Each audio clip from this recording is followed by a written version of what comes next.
দীর্ঘ প্রায় 18 বছর পর দেশে ফিরছেন বিএনপির ভারপ্রাপ্ত চেয়ারম্যান তারেক রহমান।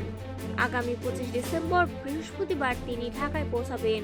শুক্রবার রাত 10:15টার দিকে বিএনপির ভেরিফাইড ফেসবুক পেজে প্রকাশিত এক পোস্টে এই তথ্য নিশ্চিত করা হয়।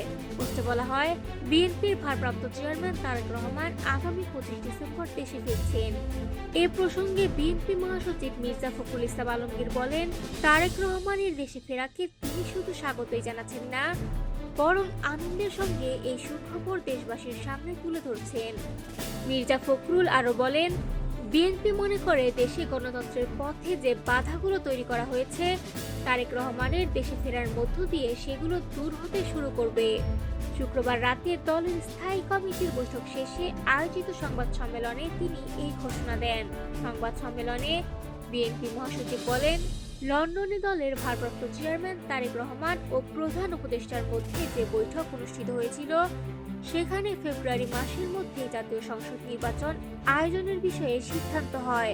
ফলে নির্বাচন নিয়ে যে অনিশ্চয়তা ছিল তা অনেকটাই কেটে গেছে।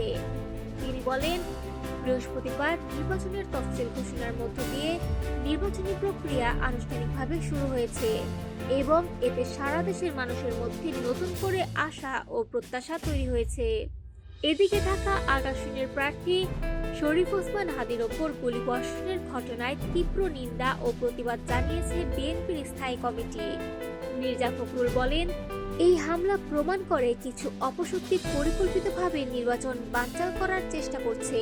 তিনি অবিলম্বে দোষীদের গ্রেপ্তারের দাবি জানান। তিনি আরো বলেন, বিএনপি কোনো ধরনের সন্ত্রাস বা বিশৃঙ্খলা চায় না, তবে দলের ওপর আঘাত এলে বিএনপি চুপ থাকবে না এবং প্রয়োজনে তার উপযুক্ত জবাব দিতে জানে।